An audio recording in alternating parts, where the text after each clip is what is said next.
बचावे वाली। तू फसमुन तब बताई का बात बा, काहे बड़बड़ा दारू? अरे रउआ से का बाजी, हमरा साथे कुछ होखे। हद से आगे मत बढ़, ना तो हमरा से बुरा क्यों ना होगी। भौजी, राजी से ऐसे बात मत करी। संजीत,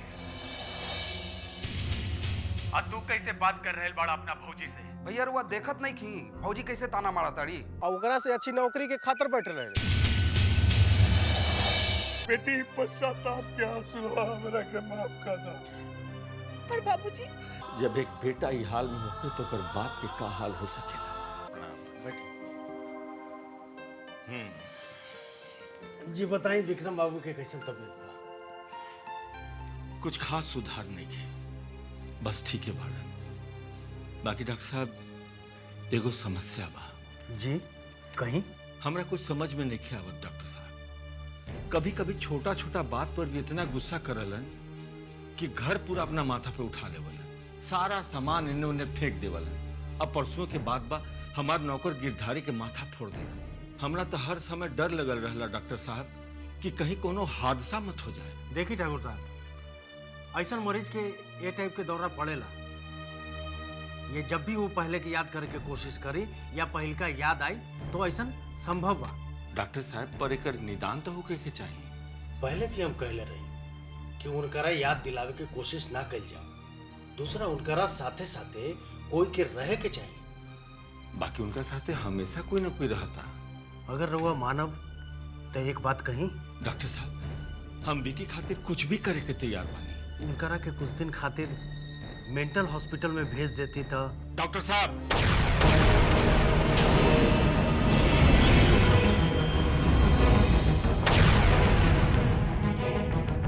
देखी, ये हम बहुत सोच समझ के कह रहे हैं, पर हमरा से नहीं हो सका डॉक्टर साहब। हम अपना विकी के पागल खाना ना भेज सकेले। रउआ कहीं डॉक्टर साहब, तो हम अपना घर में वो सारा व्यवस्था करवा दी जो हॉस्पिटल में रहेला। बाकी विकी के पागल खाना ना डॉक्टर साहब, ना डॉक्टर साहब ना। एक काम रउआ और कर सकता है। उनका खातिर सबसे जरूरी बा कि सब काम रूटीन पर करल जाओ। घर में लोग अलग अलग देखभाल करेला, ऐसे उनका नियम नहीं के बन पावत। इहू एगो कारण हो सकता दौरा पड़े के। रउआ घर में 24 घंटा खातिर एगो नर्स रख ली जे उनकरा सही देखभाल कर सके। ये अच्छा रहे, हम ही कर सकता नहीं। बाकी डॉक्टर साहब, वो नर्स अपना जैसन ख्याल रखी था। ठाकुर साहब, सब पैसा के खेल बा। अच्छा पैसा देम तो अच्छा से रखबे करी। रुपया पैसा के कोनो चिंता नहीं है डॉक्टर साहब। बस रुआ अपना मन मुताबिक एगो नर्स ठीक करवा दी। जी एक मिनट।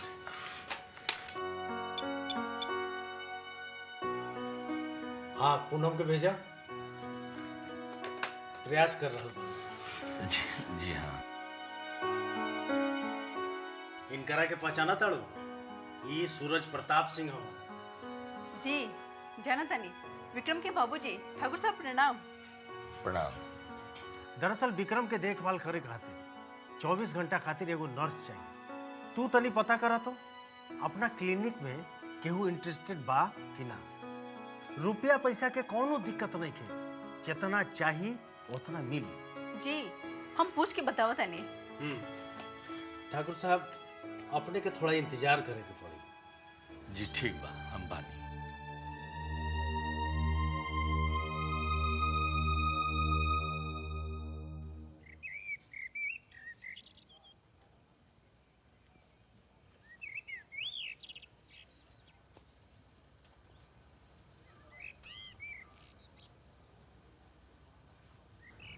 हे भगवान, बबुआ के उनकर सुधी, उनकर बुद्धि उनकर आके दे दी ताकि वो ऐसे ना भटकस।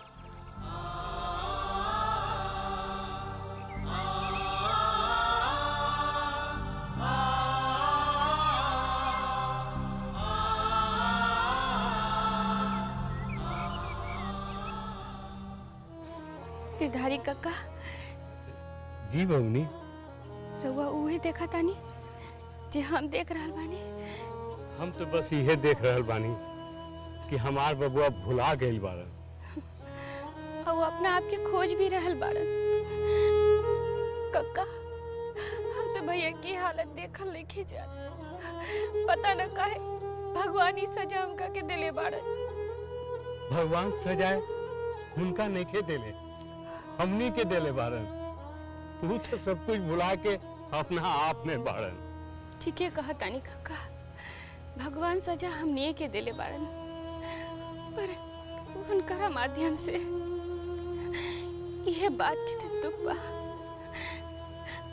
हमार भैया हमरा कुछ कहे से पहले हमार सब इच्छा पूरा कर देते रहलन। आज हम अपना भगवान से ये मांगता नहीं कि हमरा भैया के वापस लौटा दे, जैसे पहले रहलन ना। हमरा के कुछ न चाहिए, कुछ।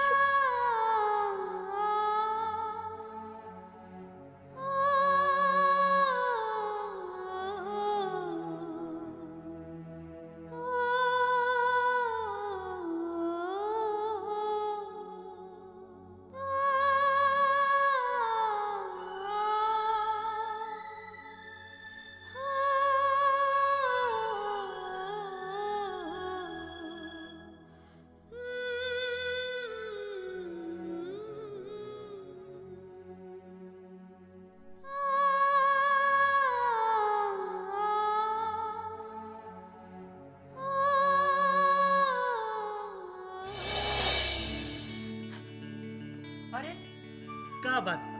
इहाँ का होता? अच्छा ये बात बा, सबसे छुपा छुपा के रोवल जाता। भैया हमरा के अकेले छोड़ दी। मैंने काहे अकेले छोड़ दी? रोएला। भैया अरे सबसे पहले ये बतावा, इतना सुंदर सुंदर चेहरा पर ये गोल गोल लोर काहे डलमला रहल बा? हैं? एगो अपाइस लेके काय रोई भैया, जब तक के ओकर मन क्यों दुखोले ना होई। अरे अपाहिज तो कर दिमाग हुई, जे तारा का अपाहिज का। सुन रमा, भगवान कोई के शारीरिक या मानसिक कमी काहे देवेला? काहे कि भगवान के डर रहेला कि उनकर जगह कोई ले ली, समझ लो। तू अपने आप के कोई से कम मत समझिया, बल्कि ज्यादा समझिया, काहे कि हमरा चुटकी से तब भगवानो प्यार करेला ना।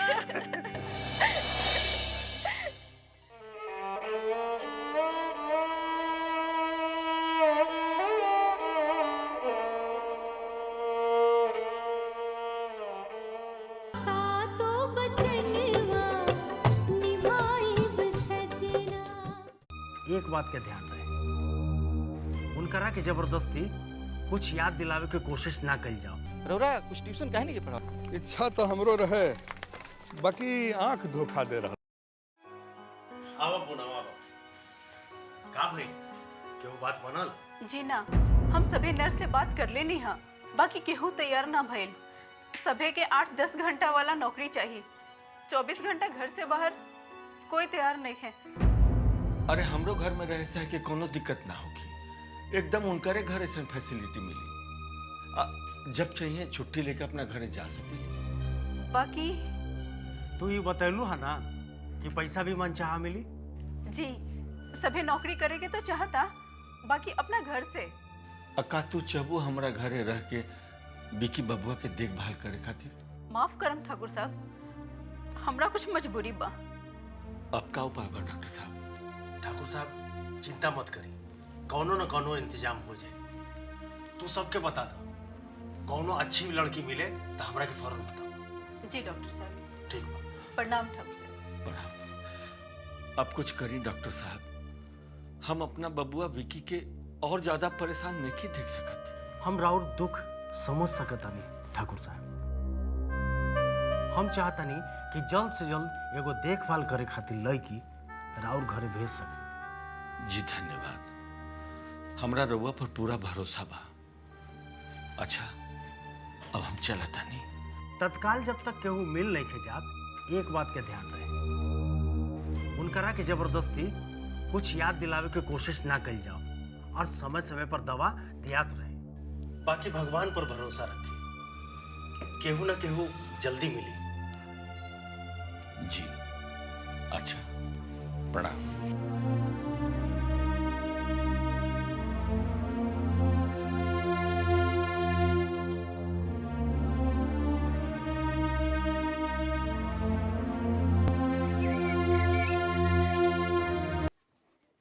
का बात बा वर्मा बाबू, बड़ा उदास बैठल बानी। अब का बताई पांडे जी, सरकार ऐसा हाले बना देले बा कि केहू से मिललो जुलल मुश्किल हो गई बा। बात तो एकदम सही कहतनी, बिना वेतन के मास्टर कितना दिन रह सही। हमहू सोच रहल बानी कि कोनो धंधा कर जाओ। अब एह उम्र में तो हमरा से बनियाइयो ना हुई। ऐसे का रिपोर्ट बा ई महीना के, कुछ मिली कि ना? ई महीना तो कोई के पैसा नहीं खाए वाला, बाकी किरानिए के जब कैश के दिक्कत हो तो बाकी का हाल हुई। पर हेडमास्टर साहब तो कहत रहनी कि कुछ बात बने वाला बा। बात तो बने वाला रहल जी, पर यूनियन बड़ा खराब चीज है। ऊपर बैठल लोग के नहीं मालूम कि हमने के जेल कितना दुश्वार हो गई बा। सरकार कहता कि केहू के वेतन 16 के बाद मिली, लेकिन 16 कब हुई एक पते नहीं खे। मतलब कि अब कोनो आसो रखल बेकारे बा। सही कहत नहीं, ये नहीं है कोनो खेवैया नहीं खे। अरे जब ऊपर बैठल जिंदगी के खेवैया हमनी पर ध्यान नहीं खन देत तो नीचे वाले से का उम्मीद। एकदम सही कहत नहीं, हमहू कोनो व्यवसाय के बारे में सोच रहल बानी। ये आस पर कितना दिन से रहल जा। तो ठीक बा, हमरो के नौकरी पर रख ले, रउओ हुआ बिना वेतन के काम करब, कम से कम टाइम तो पास हो जाएगी। रउरा कुछ ट्यूशन काहे नहीं के पढ़ाओ, कुछ पैसा वैसा आ जाए। इच्छा तो हमरो रहे, बाकी आंख धोखा दे रहल बा। मास्टर साहब का बात बा छोटकू? हेडमास्टर साहब कहने हर रोज 6ठवां क्लास में पढ़ावे चल जाए। अच्छा ठीक बा, तू जा। अच्छा पांडे जी, चलो तनी मुफ्त शिक्षा दान करे। भगवान और शिक्षा दान के कुछ परिणाम निकालस। पांडे जी, आजकल के भगवान सरकार हो, और सरकार और मंत्री जे चाही उहे हुई। और जौन बात कहत एकदम सुरवा ना सही कहत। अच्छा तो ठीक बा, चलो तनी।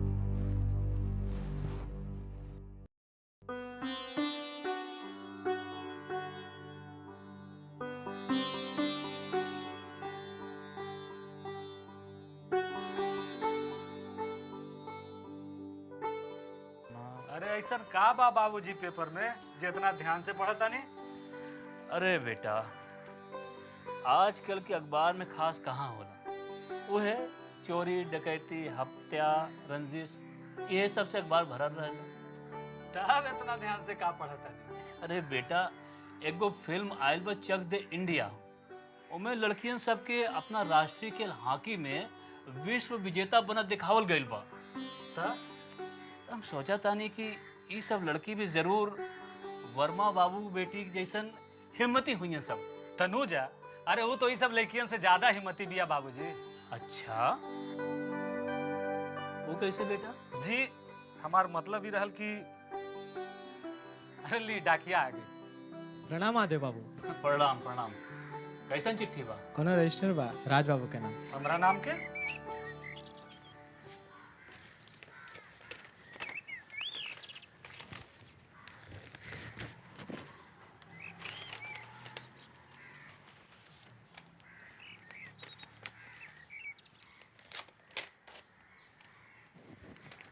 कैसन रजिस्ट्री बा बेटा?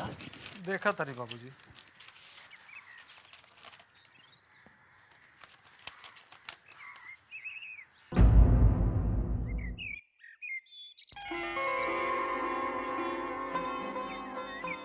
बाबूजी हमार नौकरी लग गई। कहा नौकरी? अरे तो बहुत खुशी की बात बा बेटा। और बेटा तू कले रजिस्ट्री कैला और नौकरी भी लग गई? अरे बाबूजी, तो पिछला महीना जो हम कर्नाटक वाला परीक्षा देले रही ओकर है। और रउआ अब बताई, रउआ के घर चाहिए कि बेटा? अरे बेटा, ये तो बहुत खुशी की बात बा। भगवान के बहुत शुक्रवार कि जो तू मंगला वो मिल गई। बेटा ऐसा नसीब भगवान सबके कहाँ देवेलन। देखी बाबूजी, बात के ज्यादा घुमाई ना, रउआ साफ साफ बताएं कि रउआ के घर चाहिए कि बेटा? बेटा जो हमार बात मानी ना, तो बेटा और घर दोनों। मतलब? हमार मतलब बा कि बेटा और बहू दोनों। बेटा बेटा बेटा, हम मिठाई मंगावता नहीं। बैठ। ए पलटन पलटन, नौकरी करे हम अगर बाहर चल जाएं तो हमारा तनुजा के साथ छूट जाए, का करें? अच्छा, अभी फैसला तनुजा से मिलने के बादे हुई।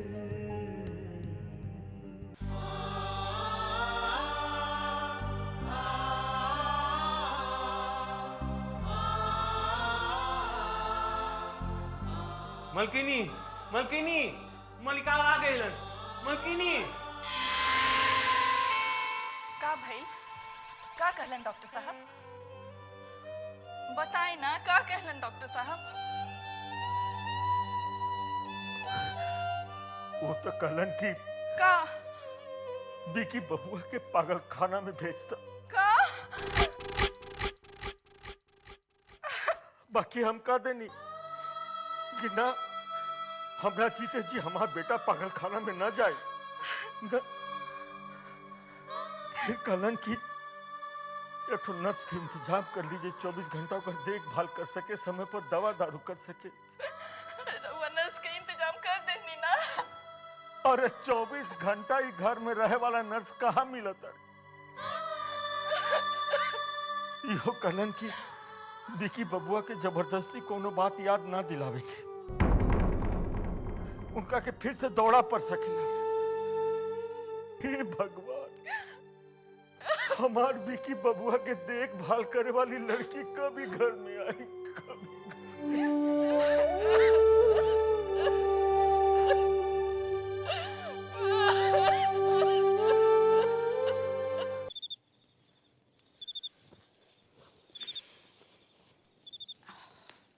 अरे दीदी, आज जल्दी आ गए लो। तू ही तो कल ही रहलू जल्दी आवे के। कल तो हर सहेली के का नाम हा? तनुजा। हाँ तनुजा इंतजार करके चल गईलन। आज ओकरा से तो मिलवावे के रहलू ना? पर सुबह से ना ओकरा फोन आयल ह ना अभी ऊ आयल ह। वैसे ओकर बाबूजी से खबर भेजवा दिले बानी। बहुत अच्छा, पर वैसे ओकरा हमरा से का काम बा? ओ अरे ये तो हम बतावे कि बिसर गईली, हम हो भुलक्कर हो गई बानी। दरअसल ओकर घर के हालात अच्छा नहीं थे, ओकरा नौकरी के तलाश बा। वो बहुत अच्छा लड़की बा दीदी। अच्छा, वो नौकरी खातिर घर से बाहर रह सकता? काहे? दरअसल विक्रमगंज के ठाकुर साहब के बेटा के देखरेख खातिर एगो केयर टेकर चाहिए, जे उनकर घर में रह के उनका देखभाल अच्छी तरह से कर सकी और रुपया पैसा भी अच्छा मिले। पर दूसरा के घरे रह के यही समस्या बा, यही से आज तक केहू तैयार नहीं खे भइल। बाकी तू पूछ लिहा, शायद तैयार हो जाइए। जेकरा बाबू ट्यूशन पढ़ावेला मना करेलन, वो दूसरा के घरे कैसे रहे दिहन?